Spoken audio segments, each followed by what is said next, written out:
तो अब हम सर्वनाम और उसके भेद के बारे में जानें। सर्वनाम की परिभाषा से हम लोग परिचित हो गए, अब उनके भेदों के बारे में जानें। पहला क्या होता है? पुरुषवाचक सर्वनाम। दूसरा निश्चयवाचक सर्वनाम। तीसरा अनिश्चयवाचक सर्वनाम। चौथा संबंधवाचक सर्वनाम। पांचवा प्रश्नवाचक सर्वनाम। छठवा निजवाचक सर्वनाम। हम लोग एक एक करके इनकी व्याख्या की ओर भी जाएंगे, ठीक है। देखिए, प्रथम क्या है? पुरुषवाचक सर्वनाम। पुरुषवाचक सर्वनाम किसे कहते हैं? जिन सर्वनाम शब्दों से व्यक्ति का बोध होता है उन्हें पुरुषवाचक सर्वनाम कहते हैं।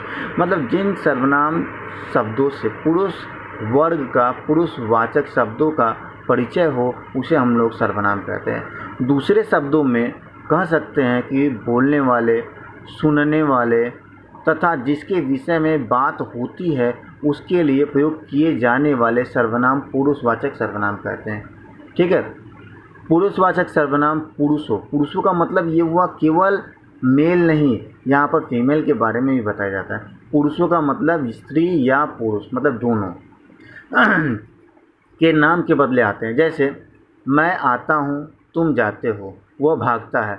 उपयुक्त वाक्यों में मैं, तुम, वह, ये तीनों जो है वो जो है पुरुषवाचक सर्वनाम है, ठीक है।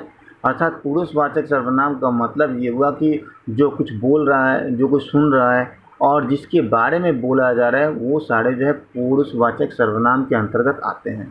तो यहाँ बताया जाए पुरुषवाचक सर्वनाम के भी कुछ प्रकार होते हैं। तो यहाँ बताया जाए पुरुषवाचक सर्वनाम के भी 3 प्रकार होते हैं। प्रथम क्या होता है? उत्तम पुरुष। दूसरा मध्यम पुरुष। तीसरा अन्य पुरुष। जैसा कि आप लोग अंग्रेजी में भी पढ़े होंगे, ठीक है।